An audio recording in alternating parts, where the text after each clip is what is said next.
Bonjour à tous et bienvenue au Social Show propulsé par Isarta, le rendez-vous des pros du numérique et des médias sociaux où à chaque épisode, un créateur de contenu nous transporte dans ses coulisses pour nous dévoiler tous ses secrets en lien avec la création de contenu de manière stratégique et récurrente. Mon nom est Francis Jeté, j'anime le podcast et je te souhaite bon show!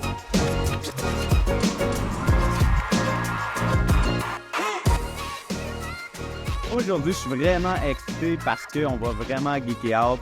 On va parler avec une chercheuse spécialisée en marketing d'influence. J'ai parlé avec Nathalie Lévesque, qui a un PhD, vraiment une vraie spécialiste là, en marketing d'influence. Elle est chargée de cours à l'Université Laval. Elle a même développé une échelle de mesure de l'engagement des abonnés envers les influenceurs. Nathalie, comment ça va? Très bien, merci Francis, merci de me recevoir. Ben merci de venir vraiment geeker out avec moi aujourd'hui. Puis je trouve que c'est intéressant parce que il y a plein de concepts que j'explique au quotidien, hein, puis que qu'on parle des tendances, des influenceurs, de la notion que c'est important, la notion d'authenticité pour les marques de plus en plus. C'est vrai, c'est encore plus intéressant qu'on est capable de le ramener à des concepts vraiment théoriques, des concepts qu'on va jaser aujourd'hui. Mais avant de rentrer dans ces concepts-là, j'aimerais ça peut-être que tu nous parles comment tu es devenue une chercheuse chargée de cours à l'Université Laval qui est spécialisée en marketing d'influence. Écoute, c'est un long parcours. Moi, j'ai commencé, j'ai fait un bac en communication à l'Université de Montréal. Puis à la suite de ça, j'étais comme, il manque un peu d'outils dans mon coffre à outils. Donc, j'ai fait une maîtrise en marketing. Après, je me suis dit, à la fin, tout le monde me demandait, bon, quand est-ce que t'achètes tes études? Là, je suis comme, oui, il me reste une session, puis je ferai pas de doctorat. Donc, je vous le dis, parce que si jamais je vous reviens puis je vous dis que je suis un doctorat, vous me direz que je vous ai dit que j'en ferai pas. Mais guess what? Je me suis embarquée dans le doctorat. Et mon sujet me passionne. Très honnêtement, genre, pour ceux qui pensent au doctorat, le point le plus important, je dirais, c'est d'être passionné par son sujet parce que, tu sais, c'est un long parcours, hein. Donc, tu sais, je me suis embarquée dans le doctorat, puis là, je me demandais, tu sais, quel sujet je vais étudier. J'ai toujours été fascinée par les marques, tu sais, que ce soit les marques qui nous entourent. Puis on dirait qu'à un moment donné, j'ai pris connaissance. OK, mes leggings Lululemon, mon ordi Mac, tu sais, je sais pas, il y avait comme, hey, les marques, ils ont vraiment un effet sur certaines personnes. Mais là, les marques, ça a été beaucoup étudié en marketing. Alors, je me suis dit, je vais étudier la marque humaine. Et puis là, j'ai fait une revue systématique de la littérature. Ça a démontré que la marque humaine qui avait été la plus étudiée au cours de la dernière décennie, ce sont les influenceurs. Donc, c'est à partir de là que je me suis intéressée au marketing d'influence et comme tu as dit en introduction, j'ai développé une échelle de mesure de l'engagement cognitif, affectif et comportemental des abonnés envers les influenceurs. Et c'est là que j'ai réalisé à quel point les influenceurs avaient de l'influence sur leur communauté. Donc, ça fait, c'est ça. Puis depuis, j'ai terminé mon doctorat en 2022 et depuis, je continue à évoluer et à enseigner le marketing des médias sociaux et faire de la recherche là sur les influenceurs dans un objectif de bien-être et de safe space. J'essaie de voir de quelle manière on peut autant les influenceurs que les abonnés évoluer dans un environnement un peu plus sain de ce qu'on connaît à l'heure actuelle. J'essaie de mettre mon grain de sel pour évoluer de manière positive, là, autant pour cette profession-là que pour les abonnés qui suivent les influenceurs avec ferveur, dans certains cas. Oui, d'ailleurs, tu es impliqué avec Oui. l'ACREA. une association des créateurs de contenu. Puis le terme influenceur, on dirait qu'il y a une certaine connotation négative. Aux États-Unis, on parle beaucoup plus du creator economy que des influenceurs en tant que tels. Puis il y a une grosse différence entre un influenceur et un créateur de contenu aussi. Donc, c'est intéressant de te voir, toi, qui vas s'impliquer avec la créa pour justement amener ton expertise de ce côté-là. Oui, quand j'ai commencé mes études, mon doctorat 2016-2017, il n'y avait pas grand-chose sur les influenceurs et c'était vraiment influenceur le terme. Et puis, je dirais depuis 2 ans environ, les articles, la littérature, on parle vraiment plus de content creator, là, de créateurs de contenu numérique, effectivement, parce que si on ne nomme pas numérique, ça peut être, ça ne spécifie pas nécessairement sur les médias sociaux numériques. Et oui, est-ce que c'est en rapport à la mauvaise réputation de certains influenceurs par le passé, qu'on veut aller plus avec créateurs de contenu? Assurément, mais aussi, c'est que ça nomme plus, ça nomme plus ce qu'ils font concrètement, là, ils créent du contenu, bien sûr, qui influence par la suite les idées, les opinions, les valeurs et les comportements, les décisions d'achat. Mais oui, on devrait aller vers la nomination de créateur de contenu plutôt qu'influenceur. Mais c'est difficile parce que, en tout cas, pour ma part, j'ai écrit influenceur tellement souvent que des fois, ça sort naturellement encore, là, influenceur. Donc, je m'excuse à tous les créateurs de contenu qui vont écouter le podcast. Sachez que j'ai le même respect que ce soit influenceur ou créateur de contenu. Puis toi, moi, quand je l'explique, j'ai comme 2 définitions là, entre influenceur et créateur de contenu. Je sais pas si toi, est-ce que tu vois vraiment est-ce que tu les perçois comme un tout, les influenceurs et les créateurs de contenu, ou est-ce que tu fais certaines nuances? Moi, je ne vais pas le faire nécessairement avec le titre comme tel, mais en étudiant les créateurs de contenu, il y en a de différentes sphères, différents types. C'est la première façon de les catégoriser, c'est selon leur nombre d'abonnés. Donc, on a les nanos qui ont moins de 10 000 abonnés, ensuite les micros, les macros, les mégas et les célébrités influenceurs. Grande distinction, les mégas et les célébrités influenceurs, bien qu'ils aient 1 million et plus d'abonnés, les célébrités sont déjà connues en dehors de les médias sociaux numériques, des chanteurs, politiciennes, sportifs, etc. Tandis que les méga influenceurs pour célébrités, disons, eux se sont créés leur notoriété uniquement en ligne. C'est-à-dire qu'ils sont pas connus, ils n'étaient pas connus à l'extérieur avant. Donc ça, c'est une grande façon de les catégoriser. Ce qui est intéressant, Francis, à savoir, c'est que bien sûr, plus tu as d'abonnés, plus tu as de notoriété, plus tu as de portée. Ouais. Mais moins tu es proche de ta communauté, moins tu es perçu comme authentique et ton taux d'engagement est définitivement plus faible. Donc, un nano, un micro-influenceur, souvent plus niché, spécialisé, donc a nécessairement une communauté qui est plus engagée. Donc, on voit de plus en plus des entreprises qui font des stratégies de marketing d'influence vont aller vers les plus petits créateurs en plus, ça coûte moins cher, mais parce que sont perçus comme plus crédibles aux yeux de leur communauté. Tu sais, parce que si un influenceur de type lifestyle, tu sais, qui vlog sa journée versus un créateur de contenu qui est niché, un nutritionniste un propriétaire de gym.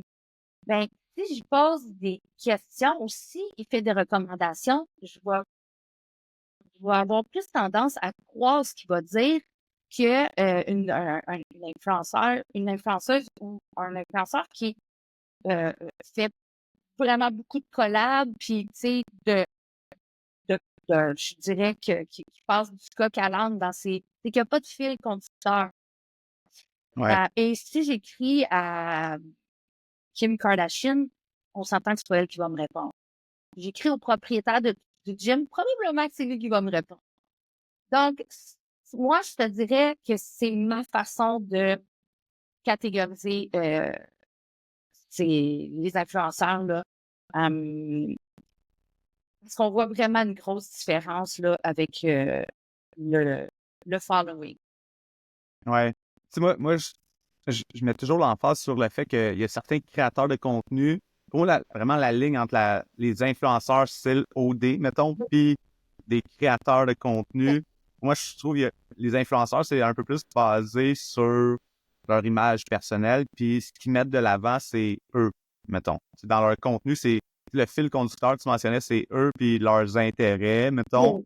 Parce que pour moi, un créateur de contenu, ça va être quelqu'un qui crée du contenu en lien avec une passion ou une expertise, puis que là, son objectif numéro un est de partager, d'éduquer, de créer une communauté autour de cette passion-là ou de cette expertise-là. Fait que pour moi, c'est comme ça, je fais un peu la nuance quand je l'explique, parce que je parle de l'importance de potentiellement intégrer des influenceurs dans une stratégie de contenu. Puis là, quand on parle d'influenceurs, ben justement, il y a cet aspect-là Oui. un peu négatif. Je suis Ouais. d'accord.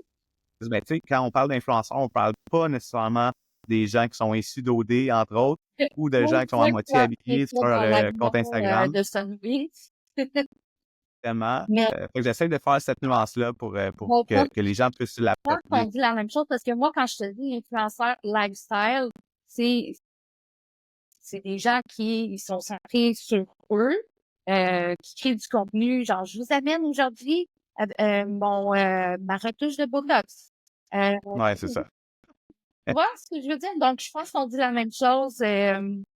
Euh, Ceci dit, ouais, ceci dit, comme tu mentionnais, ben, on a les nanos, les micros, on- les méga, les macros, les méga le- influenceurs.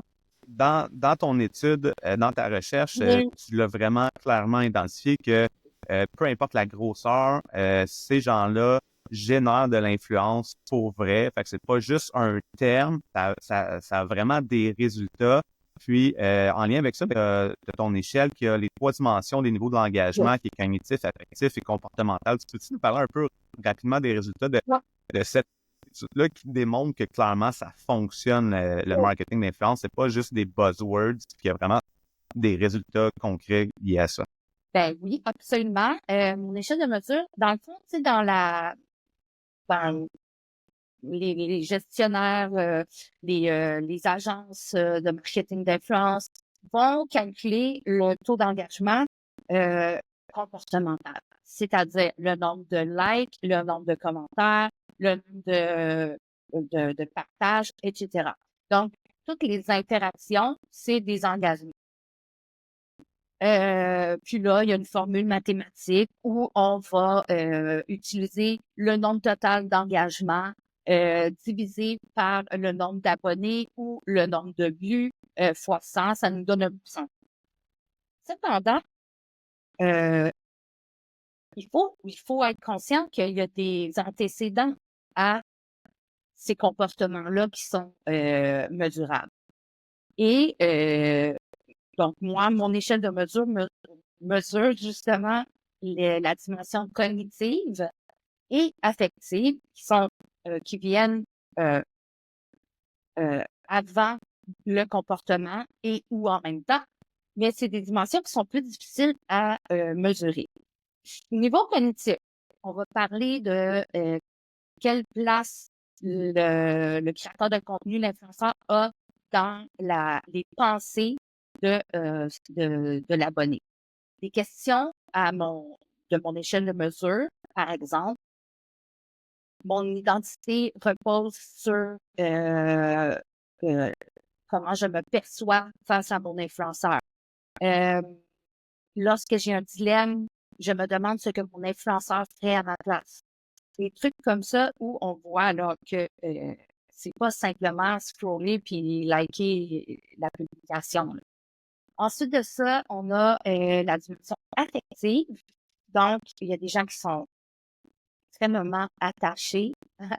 Puis là, c'est une échelle de mesure, là. Alors, on est sur une échelle de Likert, c'est-à-dire de 1 à 5, 1 étant totalement en désaccord, 5 étant totalement d'accord. Donc, on a c'est un niveau, là, tu sais. Sauf que pour qu'un item qu'on appelle, donc une question de l'échelle de mesure soit valide, il faut qu'il y ait quand même un certain nombre de personnes qui répondent de manière positive ou négative, c'est-à-dire pas qui n'ont pas le comportement, mais c'est moi, beaucoup de personnes, de répondants, euh, si mon influenceur ne publie pas pendant quelques jours, je suis inquiète.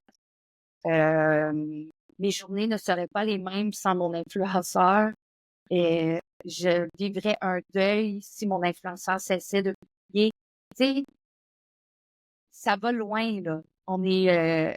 On est ailleurs, là, tu sais. Puis c'est ça que je trouve intéressant d'essayer de comprendre, de faire des corrélations entre les niveaux cognitifs, affectifs et leur niveau comportemental, parce que le niveau comportemental, on peut le diviser en trois. On faut le voir comme sur un continuum, OK? Donc, on a la consommation, la contribution et la création. La consommation, c'est lire la publication. La contribution, là, on va liker, on va partager. La création, on va créer du contenu en lien avec notre influenceur, on va le taguer. Là, les gens, je crée une story sur mon influenceur en espérant qu'il la repartage, en espérant qu'il l'aime. Fait que là, on est vraiment dans un niveau très élevé d'engagement qui, qui peut être un peu à la limite déplorable à certains égards parce que les gens créent des relations parasociales. Une relation parasociale, c'est une relation unidirectionnelle. C'est une vieille théorie des années 50 où les gens écoutaient la télé, la radio et devenaient très proches de la figure médiatique parce qu'ils l'entendaient à tous les jours, par exemple. Donc, il était attaché à cette figure médiatique-là et avait le sentiment que la proximité était telle qu'il les percevait comme des amis. La seule chose, c'est qu'une relation parasociale, c'est à sens unique. Alors, on voit le même phénomène avec les influenceurs, c'est-à-dire que leur communauté savent tous d'eux, mais eux ne savent rien, pratiquement rien. C'est pas une relation, une réelle relation, comme dans la vie de tous les jours. Cependant, les études démontrent que les relations parasociales ont un réel impact sur la santé, le bien-être des gens, par exemple, qui sont isolés. On l'a vu dans une étude que j'ai faite avec une collègue sur les expatriés qui utilisent les influenceurs pour obtenir des informations sur leur pays d'accueil, se divertir, évidemment, en apprendre plus sur la langue, sur les procédures. Donc, ça brise le sentiment d'isolement. Et c'est démontré que ça peut avoir un impact bénéfique. Car là, ça dépend le type de relation qu'on a avec l'influenceur. Parce que comme dans toute vraie relation, il y a des deuils. Il y a aussi des relations parasociales amoureuses. Ça devient assez complexe. C'est toutes des théories qui sont issues de la psychologie parce qu'on parle de deux humains. Alors, c'est ce qui me fascine. Bien que j'étudie le marketing d'influence, je tiens à spécifier que je ne suis pas en train de dire que c'est la stratégie ultime puis que c'est la meilleure chose sur la Terre. Je m'intéresse au comportement, ça m'intrigue. Et bon, c'est ça. J'essaie d'en apprendre le plus possible sur le sujet.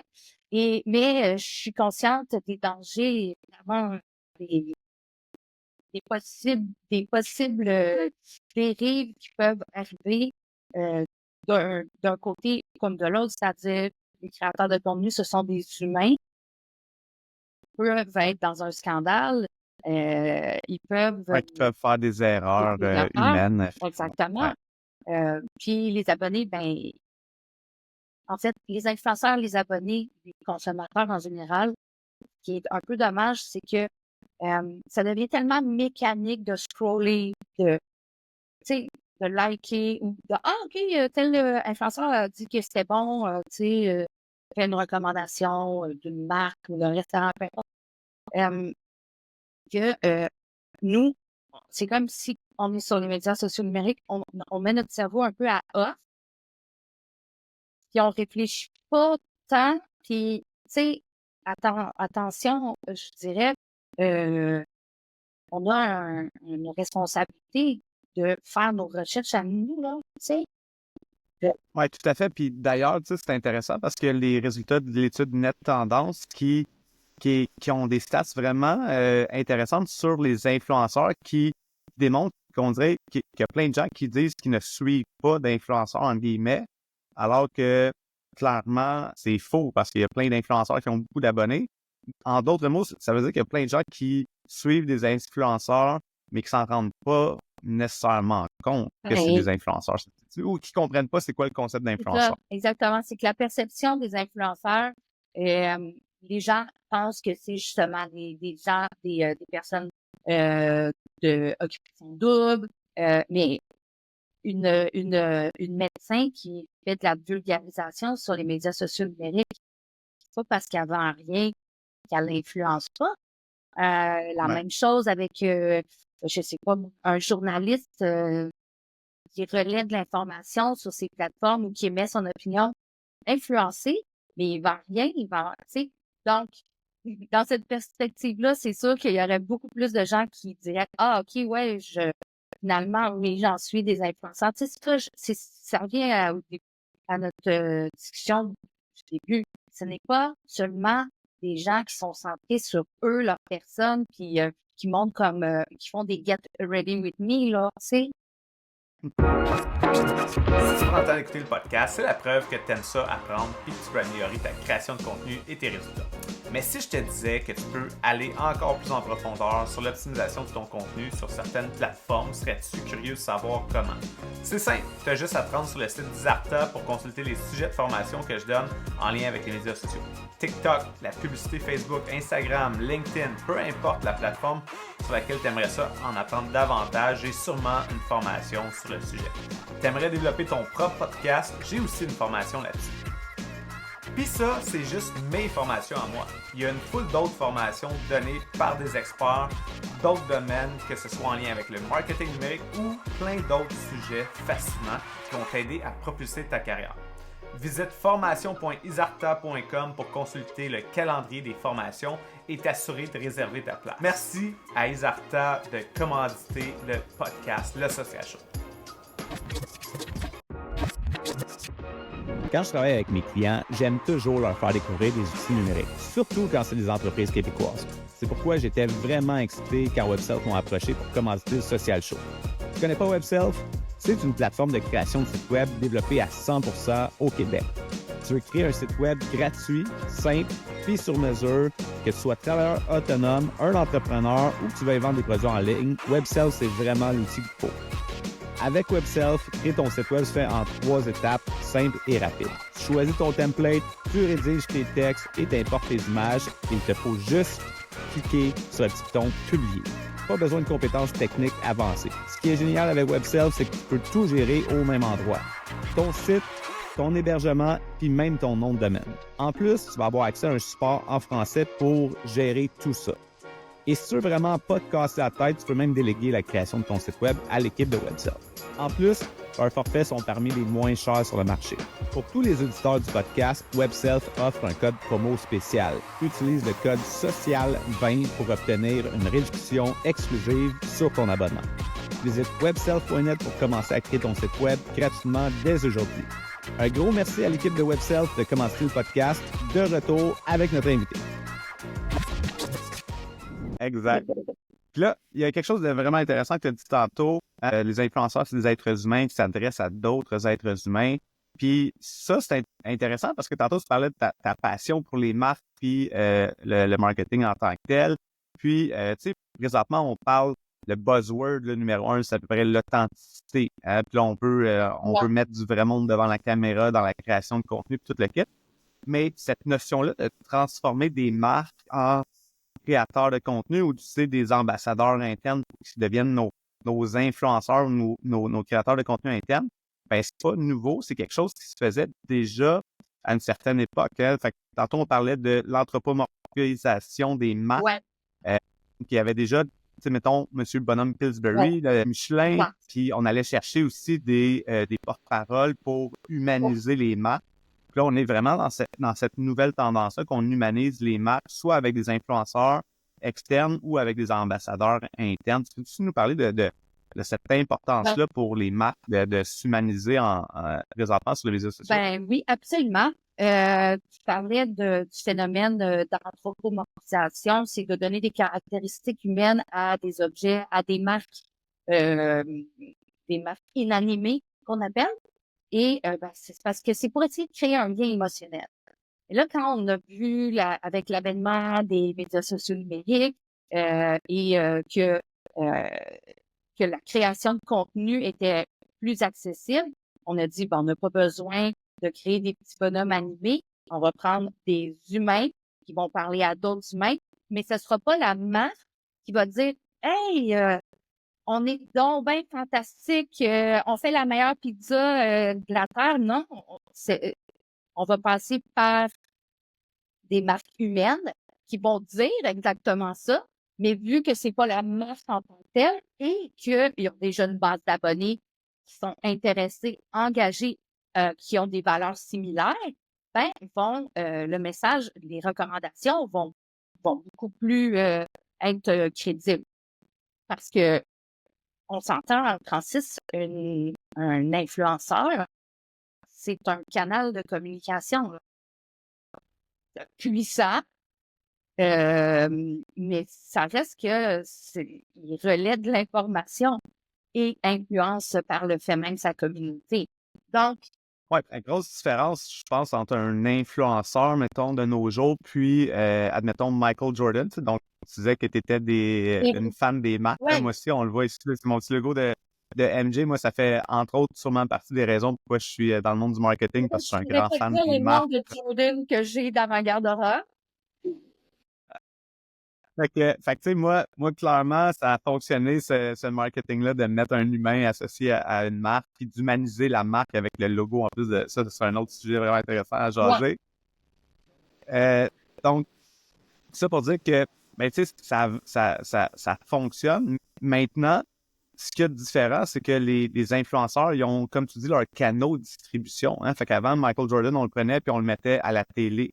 Mais là, ce qui est encore plus intéressant, du côté marketing, c'est que les influenceurs, ben, ils ont leur personnalité, mais en plus de ça, ils ont leur propre réseau d'abonnés à qui ils peuvent s'adresser. Pareil comme s'il y avait leur propre réseau de télé à un certain point. Ça rajoute aussi une certaine valeur.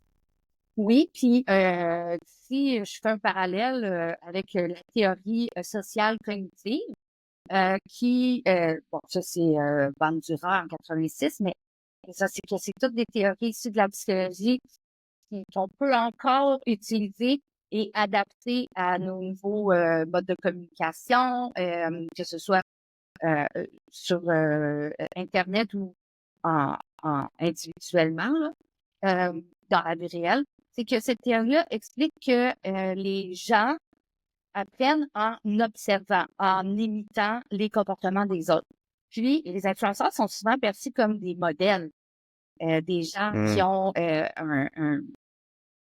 que ce soit d'ambition, c'est des entrepreneurs, par exemple, ou un lifestyle très glamour qui fait rêver certaines personnes, ça fait en sorte que les gens les observent, regardent et s'ils les suivent, c'est qu'ils ont un certain intérêt. Alors, ça renforce encore plus l'impact des recommandations puis l'autorité perçue des influenceurs.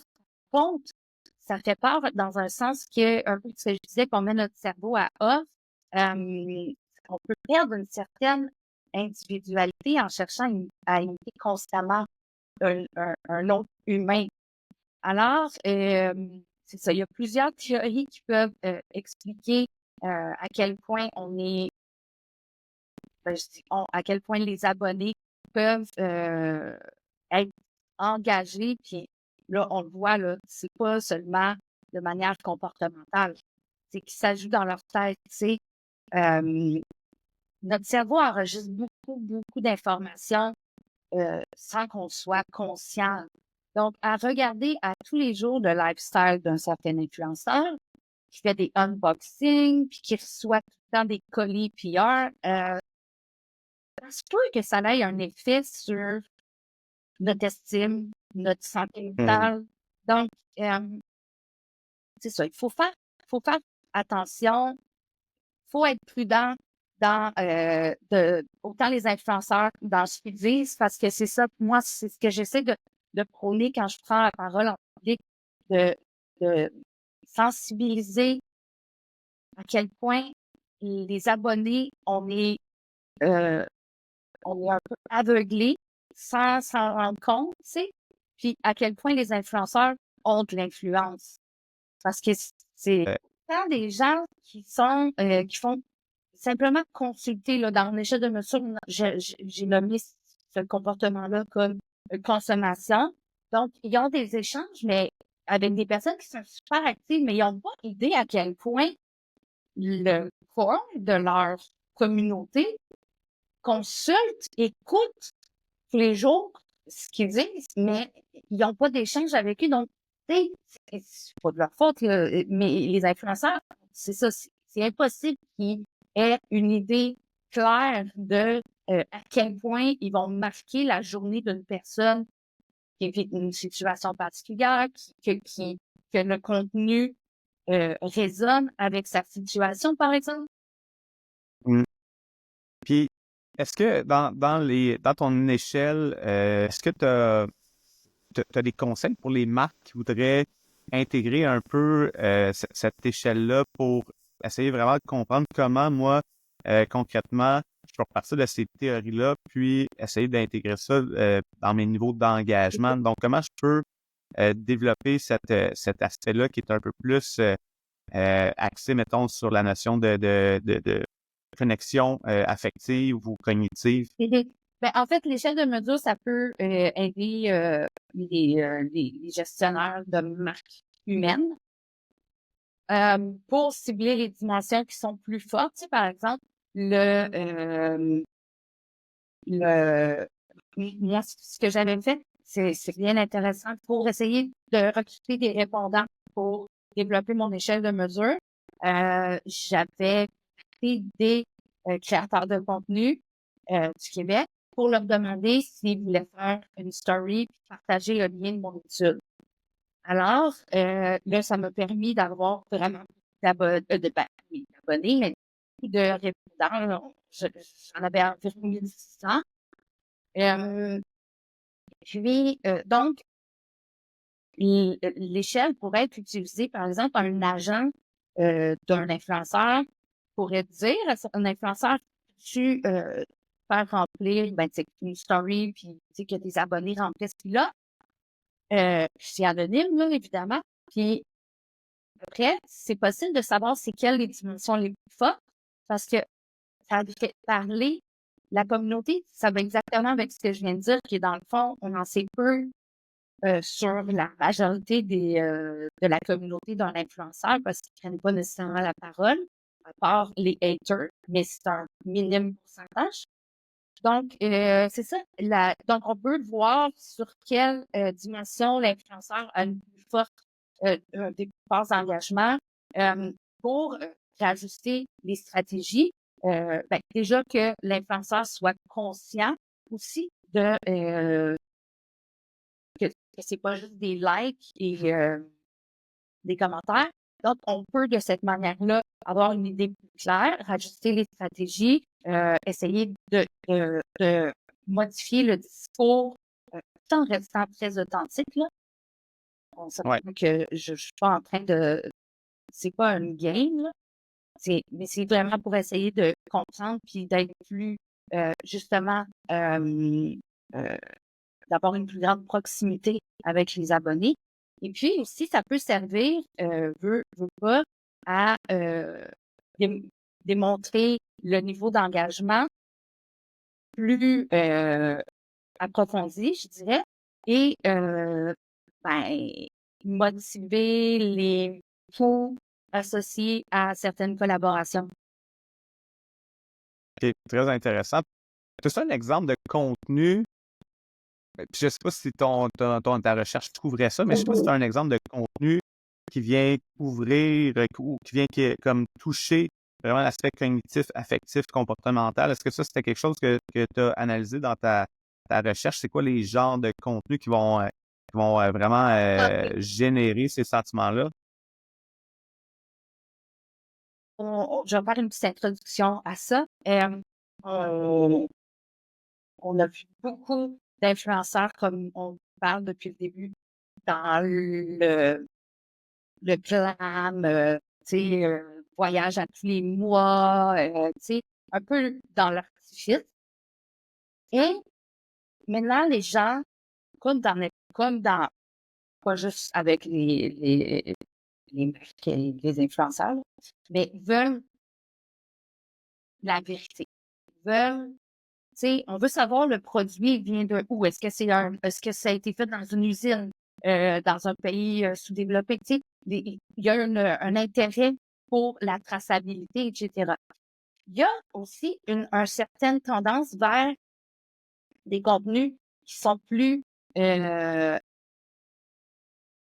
je dirais. Authentique, vulnérable. Avec TikTok, comparativement à Instagram, c'est tout léché, qu'il y a 3-4 téléphones pour faire des montages. OK, on peut en faire aussi sur TikTok, mais n'importe qui peut prendre leur téléphone puis faire une vidéo. Alors, on voit de plus en plus et les abonnés recherchent de plus en plus des influenceurs qui se montrent vulnérables à leur communauté. OK? Donc ça va générer ça va générer de l'engagement cognitif qui peut être intéressant pour une personne qui vit une certaine situation. Si je parle un contenu, un influenceur qui va parler de son acné ou qui va parler de ses problèmes d'anxiété. Tu sais, les gens, ça va résonner avec eux puis ils vont faire comme, OK, cette personne-là, ouais, elle se met belle, parce qu'elle est invitée dans un événement, tout ça, mais elle vit des choses de la vie de tous les jours comme moi. Donc, ça, puis c'est ça, les influenceurs qui se mettent vulnérables ont un taux d'appréciation et d'engagement, un engagement qui est plus vrai, fondé, qui a un impact, en tout cas, qui joue beaucoup moins sur l'image et l'estime de soi, parce que les études le démontrent, 20%, une augmentation de 20% dans les 10 dernières années des procédures chirurgie esthétique dues à l'auto-perception de soi sur les médias sociaux numériques. Ouais, ça c'est quand même. Oui, puis tu sais, ça a un impact sur la santé mentale, la représentation, etc. Donc, je suis un peu passée du coq à l'âne dans mon Pas trop, mais ça nous amène à un autre sujet qu'on voulait aborder, la notion justement de désinfluence, le de-influencing. On a tendance à penser que l'influence prend vraiment beaucoup de place, mais il y a un nouveau phénomène qui est le de-influencing qui commence à prendre de plus en plus de place. C'est un peu peut-être justement en lien avec ce que tu viens de mentionner. En réaction à la surconsommation C'est ça que je disais, les gens sont de plus en plus conscientisés. La pandémie a eu un impact sur la société et un impact aussi sur la façon de consommer et de consommer des médias en ligne. Puis, oui, c'est ça.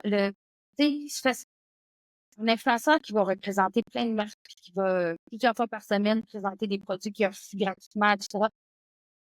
À un moment donné, les gens vont un peu décrocher parce que c'est quoi le contenu si c'est juste vendre des choses, tu sais. Exact. Donc, le phénomène du désinfluencing, c'est de dire les vraies recommandations. OK, je te donne un exemple.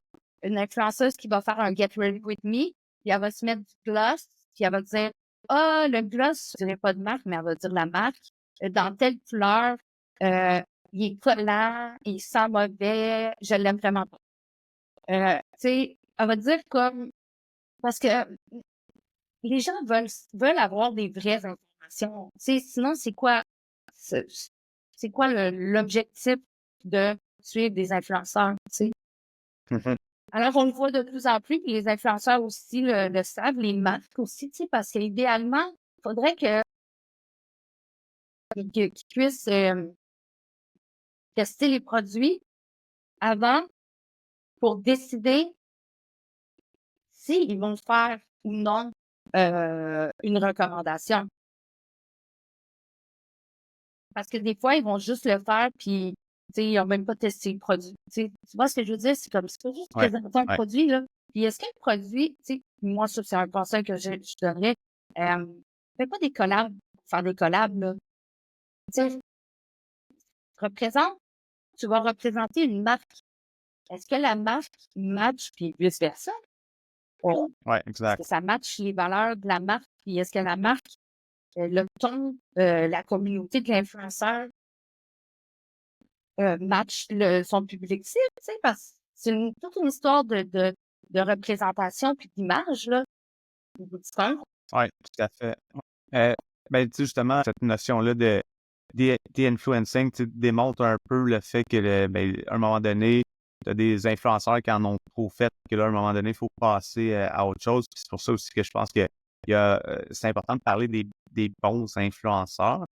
Étant donné que tu t'informes, as-tu des influenceurs positifs à Oui. nous faire livrer peut-être aujourd'hui? Oui. Tu sais, c'est ça, c'est que les gens sont comme ah, tu passes sur TikTok.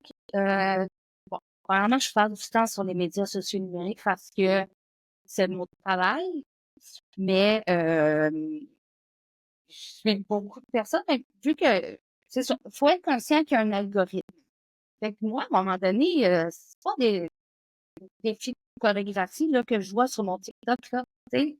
C'est des médecins qui donnent des informations, des journalistes qui parlent d'actualité.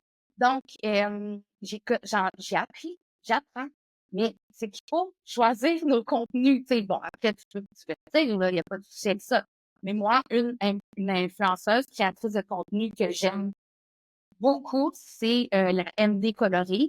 Donc, c'est Michelle Hood, qui est médecin en santé publique et qui fait beaucoup de vulgarisation sur des enjeux comme les ITSS. Puis, elle a sa personnalité colorée, qui est très humaine, très empathique, puis qui se met vulnérable dans tout ce qu'elle vit.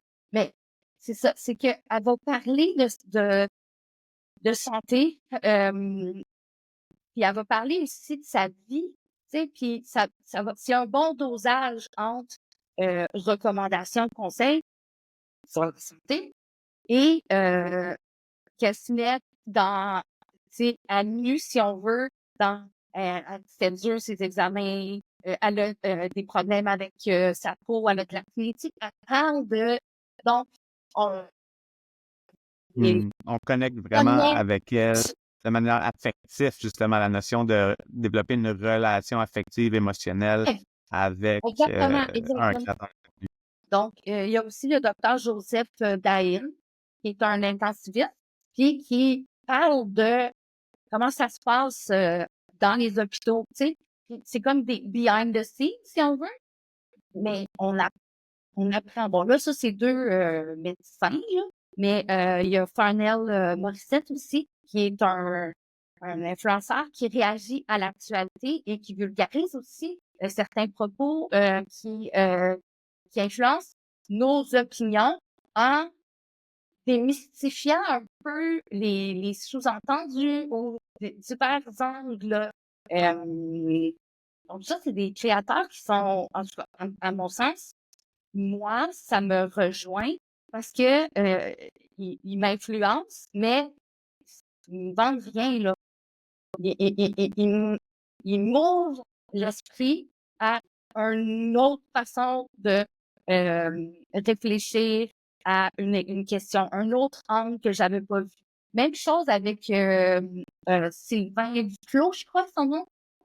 C'est un prof de maths, un enseignant, pardon. Il parle de comment ça se passe dans le milieu de l'éducation et réagit aux commentaires de Bernard Drinville, par exemple, le ministre de l'Éducation. Mais il va aussi expliquer comment il explique là, je dis n'importe quoi, là, mais tu sais, faire des fractions, Pythagore, peu importe, là, tu sais. Ouais. Donc, tu sais, c'est ça. Puis il y a des influences qui vont être dans l'environnement, dans le minimalisme. Donc, il va donner des conseils sur comment moins consommer, mieux consommer. Je pense à Florence, son nom, Florence Léa Siri. Donc, elle va parler de l'environnement. Puis, tu sais, donner des exemples concrets, c'est important parce que si on veut juste parler pour parler, oui, ça sensibilise. Mais si on le fait, admettons, des tutos, puis on le demande, écoutez, c'est vraiment pas compliqué, là, faire du compost. Je dis au lieu de le mettre dans ta récup, tu le mets dans ton compost. Mais de le faire de façon ludique, puis par une personne qui prend ça à cœur, tu sais, c'est ça. Donc, oui, il y en a des influenceurs qui ont des valeurs, qui peuvent rejoindre une certaine population et de par leur expertise, tout ça que je vous dis là, ils ont un créneau. Hein, on s'entend, ils ne sont Exact. pas ils reçoivent pas plein de demandes de collaboration pour présenter, tu sais, moi, ça me fait rire des fois, là, quand les candidats d'OD sortent d'OD, ben là, comme par hasard, là, ils ont une collab avec toute la même marque. OK. Ouais. Tu sais, ça Ouais. enlève toute crédibilité à la marque et aux influenceurs, à mon sens. Ouais. Vous êtes quoi? Vous aimez toute cette marque-là? Non, vous l'avez eu gratuit. Ouais, c'est ça. Exact. Ben, c'est vraiment parfait parce que on termine sur une note positive avec des beaux influenceurs d'ici à suivre qui ont un impact, qui ont une influence réelle et positive à la fois. Merci de nous avoir fait découvrir ces influenceurs-là. Puis merci de nous avoir partagé ton échelle, donc sur les niveaux d'engagement qui est cognitif, affectif, comportemental. Est-ce qu'il y a des choses qu'on n'a pas adressées que tu aurais aimé qu'on Ben, jase? une théorie que je trouve vraiment intéressante, c'est l'homophilie. Dans le fond, pourquoi je trouve ça intéressant, c'est que dans le fond, ce que ça dit, l'homophilie, c'est que les individus ont tendance à se lier avec des personnes qui sont similaires. OK?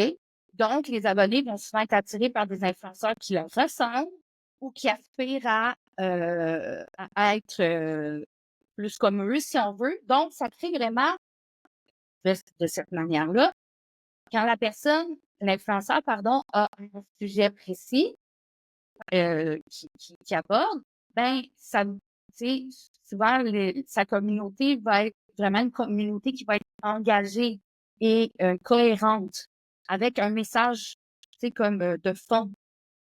Donc, ça peut être vraiment intéressant de suivre une communauté, ne serait-ce que parce que souvent on se définit avec des groupes sociaux, là, mais de bien les choisir, ces communautés-là, ça peut être une alternative à des relations réelles quand ça a un impact. Tu sais, quand on en retire quelque chose de concret, là, Là, je parle pas quelque chose qu'on se fait livrer par Amazon, là. Quelque chose qui fait croître notre développement personnel. Le seul souci, encore là, je veux mettre un petit astérisque, c'est quand on est très engagé envers une communauté, ça peut créer une bulle d'information. Puis après ça, ça renforce des comportements ou une opinion qui va être un peu sans critique ou alternative. Alors, c'est ça, c'est comme dans tout, hein. C'est trop, c'est comme passé. Donc, utilisez les médias sociaux numériques et les influenceurs de manière responsable. Wow, c'est parfait. Quel beau mot de la fin. Merci beaucoup, Nathalie, d'avoir pris le temps de nous jaser ton expertise en lien avec le marketing d'influence aujourd'hui. Ça me fait très plaisir de partager cette passion-là. Merci d'avoir pris le temps d'écouter l'épisode au complet. J'espère que tu as appris plein de choses. Si oui, n'hésite pas à partager avec un ami ou un collègue qui est dans l'industrie de la création de contenu, des médias sociaux, des coms, du marketing. Et un merci particulier à Isarta, toute la belle équipe de Isarta qui propulse le podcast, mais avec qui aussi j'offre plein de formations. Tu vas en savoir plus sur toutes les formations que j'offre en lien avec les médias sociaux, la création de contenu, la publicité en ligne. N'hésite pas à aller visiter le site web isarta.ca. Une autre chose qui pourrait t'aider, c'est de découvrir toutes les manières que je peux t'accompagner. Donc, j'offre l'accompagnement personnalisé, du coaching, des consultations éclairs et finalement, je t'invite à visiter mon site web pour en savoir un peu plus sur la machine à contenu, qui est un outil que j'ai développé pour t'aider avec ta création de contenu de manière stratégique, planifiée, structurée. Dans la machine à contenu, tu as une boîte à idées, tu as une section pour t'inspirer, tu as une section pour planifier ton calendrier de contenu, des listes de best practices pour chacun des formats de contenu. Va voir la machine à contenu sur mon site web francisjeté.ca. Je ne retiens pas plus longtemps. Merci beaucoup, puis on se dit au prochain épisode. Ciao!